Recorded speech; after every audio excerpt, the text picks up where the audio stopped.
Tudo começou com uma invasão silenciosa. Um simbionte alienígena vindo do espaço se une a um jornalista falido, e juntos eles formam um protetor letal, Venom. O que era para ser o fim da linha para Ed e Brock se transforma em uma parceria instável, bizarra e mortal. Uma dupla dividida entre o certo e o errado, entre proteger a humanidade e devorá-la. Mas a relação entre os dois é colocada à prova quando surge um inimigo ainda mais sanguinário que o Riot, o Carnificina. Um simbionte muito mais violento, unido a um assassino em série insano. É uma carnificina total, e só um monstro pode enfrentar outro. Só que o verdadeiro horror ainda estava por vir. No terceiro e último capítulo dessa saga, Ed e Venom enfrentam o maior desafio de todos, o próprio deus dos simbiontes, Nu, uma entidade cósmica que ameaça não só a Terra, mas todo o universo. E nessa batalha final, o preço da vitória pode ser o sacrifício definitivo. Essa é a história completa de Venom, da sua origem ao seu sacrifício, do caos à redenção. E agora você vai reviver tudo do começo até o fim.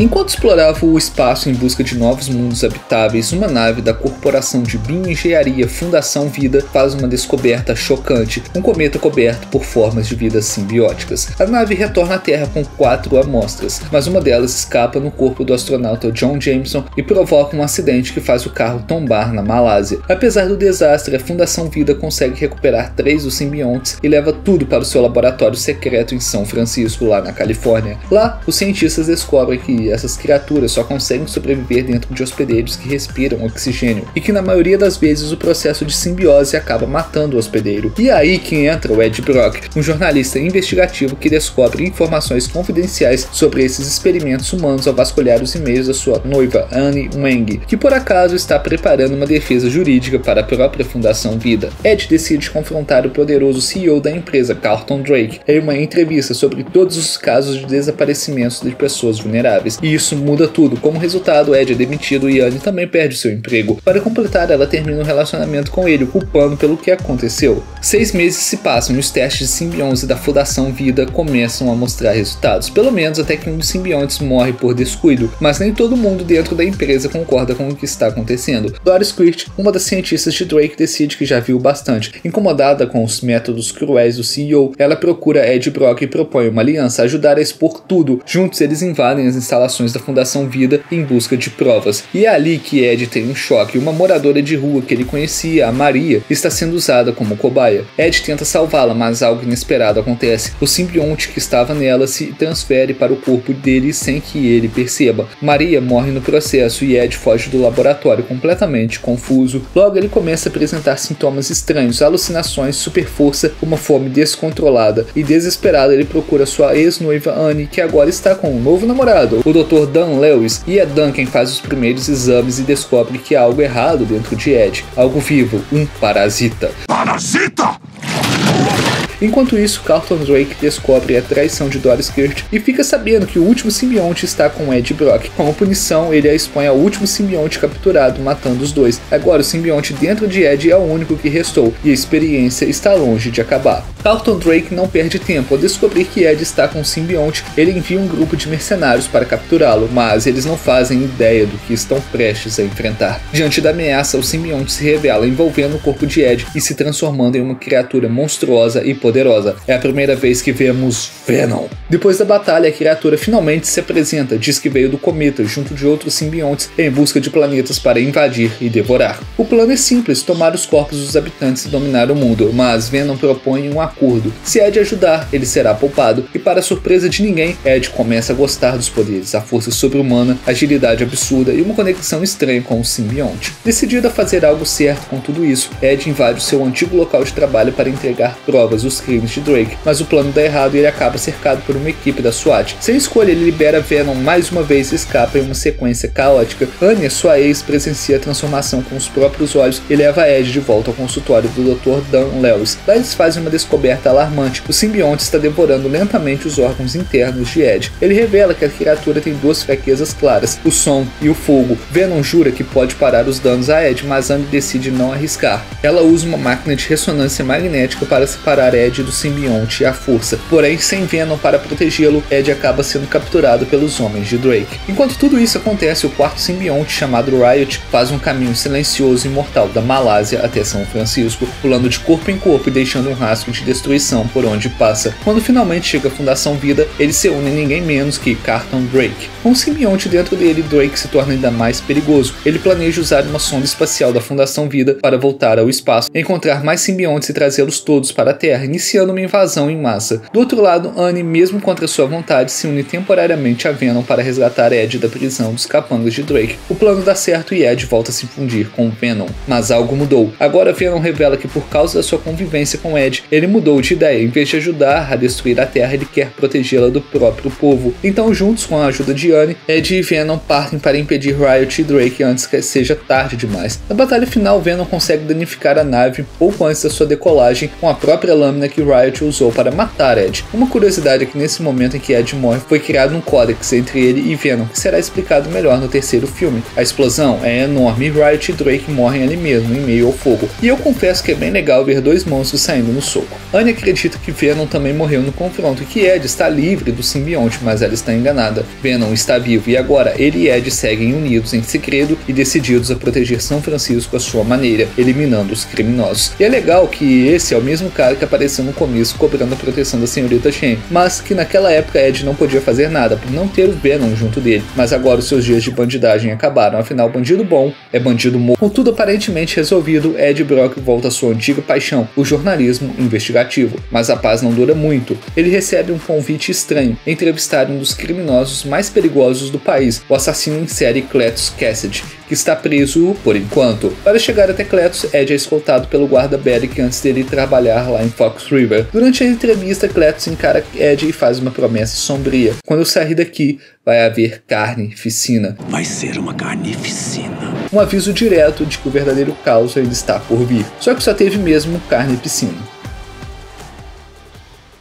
Em 1996, um jovem Cletus Cassidy assiste a uma garota chamada Frances Berson, que tem um estranho poder de manipular sons, sendo levada do orfanato St. Estes para o Instituto Ravencroft, uma instalação de segurança máxima para indivíduos com habilidades especiais. No caminho, ela tenta escapar usando seu grito sônico devastador e ataca o jovem policial Patrick Mulligan, porque eles esqueceram de usar algo para impedir que ela use os seus poderes, tipo uma focinheira ou sei lá. Ele consegue reagir e atira no olho de Frances, mas acaba ficando com o ouvido seriamente ferido por causa do ataque. Mulligan acredita que ela morreu, mas na verdade Frances foi levada em segredo para um local projetado especialmente para conter o seu poder destrutivo. Anos depois, já como detetive, Mulligan procura Ed Brock. Cletus Cassidy, agora um assassino em série famoso, se recusa a falar com qualquer pessoa, exceto com Ed, desde a entrevista que eles tiveram um ano atrás. Cassidy propõe um acordo estranho: se Ed publicar uma mensagem específica em seu jornal, que mais tarde descobrimos ser destinada a Shrek, ele contará toda a sua história exclusiva. Na saída da prisão, Venom percebe que as paredes da cela de Cassidy estão cobertas de desenhos. De volta ao apartamento, Ed começa a investigar as imagens e descobre que elas indicam o local onde estão enterrados os corpos das vítimas de Cassidy.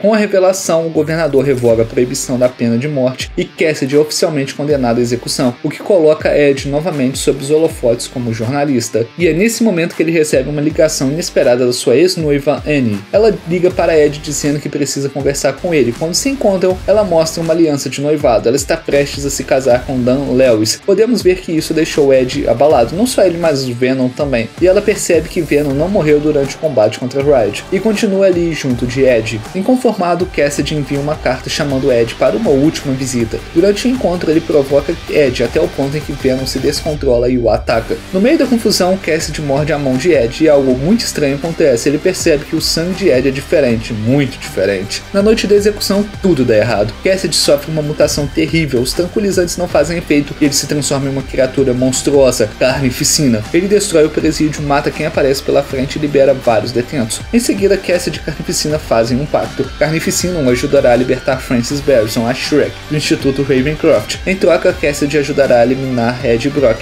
e Venom. Ao saber da fuga, Mulligan entra em contato imediatamente com Ed Brock, avisando que algo muito perigoso está prestes a acontecer e que Cassidy viria atrás dele, pois foi ele quem o condenou à pena de morte. Venom e Ed começam a brigar e saem no soco sem perder a amizade. Venom quer enfrentar Cassidy o quanto antes, mas também está frustrado por não poder sair por aí devorando criminosos. Ed, por outro lado, tenta manter algum controle sobre a situação e acaba ofendendo Venom. Você é um inútil, você não consegue emprego nem limpando privada! A briga sai do controle, Venom perde a paciência, começa a destruir o apartamento e joga as coisas de Ed pela janela. A convivência entre os dois chega ao limite e Venom decide se separar de Ed. O simbionte parte sozinho pela cidade, pulando de corpo em corpo, mas nenhum humano é forte o suficiente para sustentá-lo por muito tempo, e eventualmente Venom acaba em uma festa de Halloween, onde é confundido com alguém fantasiado. No palco ele aproveita o momento para fazer um discurso sobre como os alienígenas merecem mais respeito, e surpreendentemente ele é aplaudido pelo público. Enquanto isso, Ed está lidando com as consequências. Por tudo o que aconteceu, ele acaba preso pelo detetive Mulligan, já que tudo de ruim que acontece ele está por perto. Durante o interrogatório, Ed se recusa a responder qualquer pergunta e pede para falar com a sua advogada Annie Wang. Ao encontrá-la, ele revela que Venom o deixou e que precisa do simbionte para conseguir derrotar Carnificina. Annie então vai até a loja da Sra. Shen, onde Venom está escondido e possuindo o corpo dela. Juntos, eles elaboram um plano para tirar Ed da cadeia, e esse plano é só quebrar a parede da delegacia, só isso mesmo. Depois de libertá-lo, Venom impõe uma condição: Ed precisa pedir desculpas. Sem escolha, Ed engole o orgulho e se desculpa. Enquanto isso, Cassidy consegue libertar Shrek do instituto onde ela estava presa. As autoridades haviam escondido o fato de que ela ainda estava viva. Até mesmo o detetive Mulligan acreditava que ela estava morta, mas com a ajuda de Carnificina, que invade os sistemas da instituição, Cassidy descobre o seu paradeiro e vai atrás dela. Na fuga, os dois mostram que não vieram para brincar. Eles destroem um helicóptero no caminho, mas um detalhe importante aparece: Carnificina é extremamente vulnerável ao grito sônico de Shrek. Isso cria um conflito entre o simbionte e Cassidy, uma tensão que só cresce com o tempo. Apesar disso, os dois decidem oficializar a união e planejam um casamento. Mas não é um casamento qualquer, eles querem presentes bem especiais. Cassidy quer Ed, Shrek quer Mulligan, Carnificina quer Venom. Shrek sequestra Annie, a ex-noiva de Ed, com o seu presente de casamento. Já Cassidy captura o detetive Mulligan, que até tenta reagir, mas é facilmente derrotado. O destino escolhido para a cerimônia é uma igreja. E é lá que o grande confronto acontece. Dan liga para Ed para avisar que sequestraram Annie e a levaram para a igreja, e Ed vai até lá. Venom e Carnificina finalmente se enfrentam. Durante a batalha, Carnificina se refere a Venom como pai, revelando que de alguma forma Venom é um simbionte original que deu origem a ele. Venom, ao ver a monstruosidade que Carnificina se tornou, pensa em recuar, mas quando Ed o convence de que ele pode devorar aqueles dois, Venom muda de ideia e parte para cima com tudo. A luta é intensa, caótica e brutal, mas o verdadeiro problema está na instabilidade entre Shrek e Carnificina. O barulho constante dos gritos de Shrek enfraquece Carnificina, e isso abala ainda mais a relação dos dois. Tem uma parte que eu acho bem legal, que é no momento final da luta entre eles, que eles fizeram uma referência ao espetacular Homem-Aranha 2, só que o Venom conseguiu salvar a moça em perigo. E é claro que o Dan também apareceu para ajudar na luta. A gente não precisava dele. Sinceramente, eu acho que ele mais atrapalhou do que ajudou. No final das contas, Venom vence a luta após ver que Carnificina e Cletus não são compatíveis, não são simbióticos, assim como Venom e Ed são. Ele devora Carnificina e logo em seguida arranca a cabeça de Cassidy, encerrando de vez a ameaça. Com tudo mais calmo, Ed e Venom percebem que não dá para simplesmente voltar à vida normal, afinal eles estão sendo caçados pelo governo. Eles decidem que é hora de se esconder. Enquanto isso, nós vemos que o detetive Mulligan ainda está vivo, mas algo está diferente. Os seus olhos brilham em azul e ele sussurra uma única palavra: monstros. Agora, Ed e Venom estão tendo um momento mais tranquilo ao lado das galinhas que eles criaram juntos como pets, refletindo sobre o que fazer a seguir, e concordaram em seguir juntos, mas escondidos. Ed e Venom estão relaxando em uma praia do México, curtindo a vida, até que Venom decide contar um segredo. Ele tem acesso ao conhecimento de colmeia de todos os simbiontes, acumulado por eras em inúmeros planetas. Ele oferece mostrar só uma pequena amostra disso a Ed para não derreter o seu pequeno cérebro, mas quando começa a transferir esse conhecimento, algo estranho acontece. O ambiente ao redor dele se distorce completamente. Quando tudo volta ao normal, Ed pergunta o que foi que o Venom acabou de fazer, e Venom responde que não foi ele. Nesse momento entra no ar uma edição especial do noticiário comandada por JJ Jameson, e quem aparece na tela? Ele mesmo, o Homem-Aranha de Tom Holland. Venom imediatamente se transforma do corpo de Ed, vai até a TV e lambe a tela, encarando a imagem de Peter Parker como se já o conhecesse, ou como se quisesse algo dele. Se você tiver, eu imagino que sim, assistido ao filme Homem-Aranha sem voz volta para casa, sabe que isso aconteceu devido ao feitiço do Doutor Estranho, de que todos aqueles que sabem que o Homem-Aranha é o Peter Parker foram transportados para o universo da Marvel. Ah, mas esse Venom não teve contato com o Homem-Aranha. Sim, de fato ele não teve, mas ele tem um conhecimento de colmeia. Ou seja, outros Venoms já conhecem o Homem-Aranha, inclusive o Venom de Homem-Aranha 3 lá do Tobey Maguire. Mas tudo isso é interrompido de forma inusitada. Um estranho entra no quarto e pergunta confuso o que Ed está fazendo ali, como se ele tivesse aparecido do nada naquele lugar. Nu, o criador original dos simbiontes, ele relembra como foi traído pelas suas próprias criações e acabou aprisionado em Clintar, depois de que a luz invadiu seu reino de trevas. Em busca de se libertar, Nu envia criaturas conhecidas como Xenophades para vasculhar a galáxia em busca do Codex, a chave para sua liberdade. Enquanto isso, na Terra 199999, na cidade de Salanimo, no México, Ed Brock está no bar conversando com um barman sobre os eventos daquele mundo. E é claro, os alienígenas não gostam de joias, eles gostam de cérebro, mas de repente ele é puxado de volta para o seu próprio universo.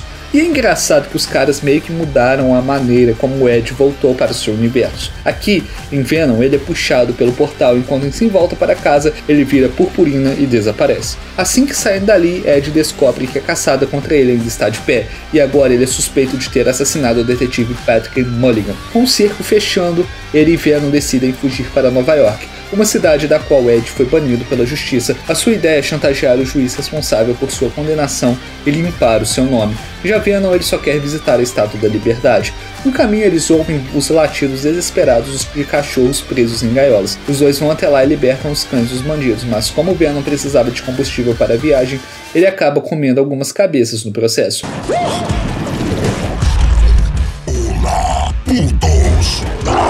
Mas o que eles não sabem é que algo muito mais sombrio os persegue nas sombras, um Xenophage, a caçadora de simbiontes. O general Rex Strickland, também conhecido em outros lugares como Barão Mordo, entra em cena ao capturar uma gosma deixada por Venom no bar no México. Em seguida, ele e sua organização secreta conhecida como Império levam consigo a amostra e retornam para a Área 51. Lá está detido ninguém menos que Patrick Mulligan, o detetive dado como morto. E é aí que nós conhecemos a doutora Ted Payne, acordando de um pesadelo com a morte do seu irmão. Ela se junta a Rex e sua equipe rumo a uma nova base subterrânea, a Área 55. Lá, junto da sua colega Sad Christmas, Ted analisa o fragmento simbiótico capturado. Logo, os três vão até a cela de Mulligan, e não demora muito para que o simbionte dele, Toxina, se manifeste. Ele revela que os simbiontes estão fugindo de algo muito pior, Nu, o criador original deles, que está vindo para destruir a Terra. Os simbiontes usaram o planeta como um esconderijo, mas o tempo está acabando. Enquanto isso, Ed e Venom continuam sua viagem rumo a Nova York, agora agarrados do lado de fora de um avião, tipo Tom Cruise em Missão Impossível. Mas tudo muda quando um Xenophage os localiza. Venom tranca as pregas ao perceber que o Xenophage está ali, pois já sabia do que se tratava, e a luta começa em pleno voo. Ele consegue empurrar a criatura direto na hélice da turbina, incinerando o monstro por enquanto. Antes que ela se regenere, Venom abandona o avião e se transforma em paraquedas, levando Ed em segurança para longe. Já no chão, Venom revela um segredo chocante. Durante a sua batalha contra Riot, Ed foi morto pelo simbionte, mas algo aconteceu após Venom ressuscitá-lo, e juntos eles criaram o Codex, que Nu tanto procura para sua liberdade de Clintar. Se um deles morrer, o Codex também desaparece. Ou seja, a vida deles agora é a chave para impedir ou libertar a destruição total. Sem poderes se transformar, os dois continuam a sua viagem rumo a Nova York montados em um cavalo simbionte. Enquanto isso, o General Rex, cético quanto à história de Toxina, ordena que a sua equipe rastreie a localização de Ed, e quando finalmente o encontram, um caos se instala. Ed é emboscado e perseguido rio abaixo. Para protegê-lo, Venom se funde a vários animais e acaba se transformando completamente para enfrentar o ataque. No final, a criatura Xenophage o rastreia e aparece novamente, mas em vez de atacar Venom, ela massacra os soldados que o perseguiam e desaparece. Toxina, agora transformado por completo, sente a presença de todos os outros simbiontes aprisionados na Área 55, menos de Venom. Ele revela que a única forma de impedir Nu de obter o Codex é matando o simbionte preto Venom, ou o Ed, já que com a morte de um deles, o Codex irá desaparecer. Mesmo com os protestos da Doutora Penny, Rex decide seguir com essa missão fatal. Enquanto isso, Ed continua sua jornada e encontra uma família bem estranha a caminho da Área 55, Martin Moon, sua esposa nova e seus filhos Echo e Folha. Eles oferecem uma carona e Venom tenta animar o clima sugerindo cantar Space Oddity de David Bowie, mas Ed recusa. À noite, o pequeno Folha acorda e oferece a Brock uma barra de chocolate, mesmo sabendo que ele não pode comer açúcar. Ele confessa ter medo de alienígenas. Ed diz que também sente medo o tempo todo e que alienígenas nem existem. O garoto se acalma e volta a dormir. Mais tarde, Martin flagra Ed falando com Venom e, acreditando que ele está apenas sonhando, compartilha um conceito místico chamado de Nerica, uma passagem na mente que só se revela em momentos de profunda abertura espiritual. Ed diz estar pronto para ver. Ao chegarem em Las Vegas, Ed tenta entrar em um cassino, mas é barrado por suas roupas. Venom resolve o problema derrubando um homem de terno e usando a roupa dele. Bons tempos quando Venom podia criar as próprias roupas. Lá dentro, Venom rapidamente torra os $20 de Ed numa máquina caça-níquel. O clima melhora quando eles reencontram a Sra. Shen. No entanto, durante uma dança empolgada de Venom, ele atrai novamente o Xenophage, que some após ele se destransformar, dando espaço para a chegada da Império, que finalmente captura os dois. E claro, a caçadora de simbiontes seguiu o helicóptero até a sua base. O que eles precisavam fazer para não serem pegos pela Xenophage? Não se transformar. E o que o animal faz? Se transforma. Enquanto isso, a família Moon invade a Área 51. Ed acorda em sua cela e é visitado por Mulligan e Toxina, que pedem para que ele busque a ajuda dos outros simbiontes presos na Área 55. Quando Rex aparece, ele atira em Ed, já que essa é a única forma de impedir que Nu venha para a Terra destruí-la, mas Venom, que estava no corpo da Natalina, se funde novamente com Ed, o trazendo de volta. Como Venom se transformou, o Xenophage o encontra e vai atrás dele, matando todos pelo seu caminho. Toxina se sacrifica junto com Mulligan para conter o Xenophage. Com isso, os outros simbiontes são liberados, que encontram novos hospedeiros e se preparam para enfrentar o verdadeiro inimigo. Os simbiontes escapam da Área 55 e a batalha contra os Xenophage se intensifica nas instalações da Área 51. No meio do caos, Ed, que tentou escapar com o Codex, reencontra a família Moon no topo de uma torre de vigilância. Ele consegue salvá-los pouco antes da estrutura desabar. Enquanto isso, Pain leva a família para um local seguro. O Xenophage emite uma poderosa onda sonora que enfraquece os simbiontes e, pior ainda, ele envia um alerta para os outros Xenophages em Clinta, que se transportam para a Área 51. Uma nova invasão está a caminho. Ed, agora determinado, pega uma moto e decide atrair os monstros para longe. Ele pede para que Rex chame um helicóptero para atingir os Xenophages. Venom assume a sua forma completa e os dois partem em uma corrida, levando os Xenophages até um campo de explosivos. Mas a explosão não é o suficiente. Um dos Xenophages ataca e empala Rex. Venom reage e decepa a cabeça da criatura, enquanto o simbionte Lasher, ligado à agente Natalina, corta os tentáculos que estavam prendendo Rex. Mas o perigo está longe do fim. Ed é atacado novamente e dessa vez ele é gravemente ferido e quase devorado, até que Martin Moon atira contra a cabeça do monstro e o salva, pelo menos por alguns segundos. O Xenophage se vira para Martin, que foge desesperado. Lasher acaba sendo engolido por outro Xenophage e Venom esconde Ed em um helicóptero caído. Com a aproximação dos demais inimigos, Venom, triste, desaba. Tudo que ele queria era ver a Estátua da Liberdade. Ed promete que um dia eles verão juntos, mas Venom interrompe. Os Xenophages nunca vão parar. Não haverá amanhã. Ed, em lágrimas, entende o que isso significa. Eles foram um protetor letal e ainda são. Aceitando o destino, Venom cura os ferimentos de Ed e os dois saem do helicóptero. Em um ato final de heroísmo, Venom se transforma completamente, atrai os Xenophages e se funde a eles, arrastando todos até os tanques de ácido. Antes do fim, ele joga Ed para fora, que cai longe, e sinaliza para Rex ativar os tanques. Venom se despede do seu melhor amigo, cobrindo com a porta de um Jeep antes da explosão. Rex puxa o pino de uma granada, sacrificando-se junto com os Xenophages, Venom e toda a Área 51. Mas a destruição se aproxima rápido demais. Sem saída, Penny liberta o simbionte que havia roubado anteriormente e se transforma em agonia, conseguindo salvar a si mesma e a Natalina no último instante. Ed, gravemente ferido, ainda respira e com a sua última força sussurra uma última palavra. Ed Brock acorda em um leito de hospital, confuso, tentando se comunicar com Venom, mas não há resposta. O general se aproxima e manda a real. Venom não vai voltar. Ele informa que todos os crimes de Ed foram apagados, mas o alerta é claro: se ele abrir a boca sobre o que aconteceu, irá pagar caro. Tempos depois, vemos Ed em Nova York, observando a Estátua da Liberdade, ao longe. Em silêncio, ele relembra os momentos vividos com Venom, e com lágrimas nos olhos, ele promete que nunca irá esquecer o seu melhor amigo. Mas enquanto isso, a ameaça verdadeira cresce, e Clinton, ainda preso, Nu declara que o universo já não é mais seguro. Seu plano é destruir tudo e todos, enquanto Ed assiste o universo queimar. De volta aos escombros fumegantes da Área 51, o bartender finalmente consegue escapar dos crimes da Área 55. Ele olha ao redor e está completamente sozinho. Assustado, ele foge correndo, mas então, das cinzas, uma pequena barata preta surge, rastejando até um frasco quebrado. Um frasco que antes continha Venom. Já que esse pedacinho do Venom que estava no frasco foi aquele mesmo pedacinho que o Rex pegou lá no começo do filme do bartender, ou seja, é o mesmo simbionte do Venom que foi parar na barata. E cara, esse filme do Venom, o pessoal fala mal e tal, concordo com algumas críticas, mas é um filme feito para entreter e para divertir. Ele fez isso comigo, então tá valendo. E esse filme tem uma lembrança boa comigo, porque, ou não, depende do ponto de vista, porque quando eu fui assistir esse filme no cinema, eu tinha um galo, eu gostava muito daquele galo, ele era muito mansinho, ele acabou morrendo enquanto esse filme estava no cinema, e depois quando eu peguei para assistir esse filme novamente, para poder fazer o roteiro para esse vídeo, a minha gata acabou morrendo, ou seja, eu não posso assistir esse filme de novo não, né, porque se eu assistir de novo vai que algum outro animal meu morre. De qualquer jeito, assim nós terminamos o resumo dos 3 filmes do Venom. E se você tiver curtido, dá o seu like aí, comenta qualquer coisa, se inscreva no canal, desce o dedo com força no botão do like, do hype, é isso aí, a gente se vê no próximo vídeo. Muito obrigado e até mais.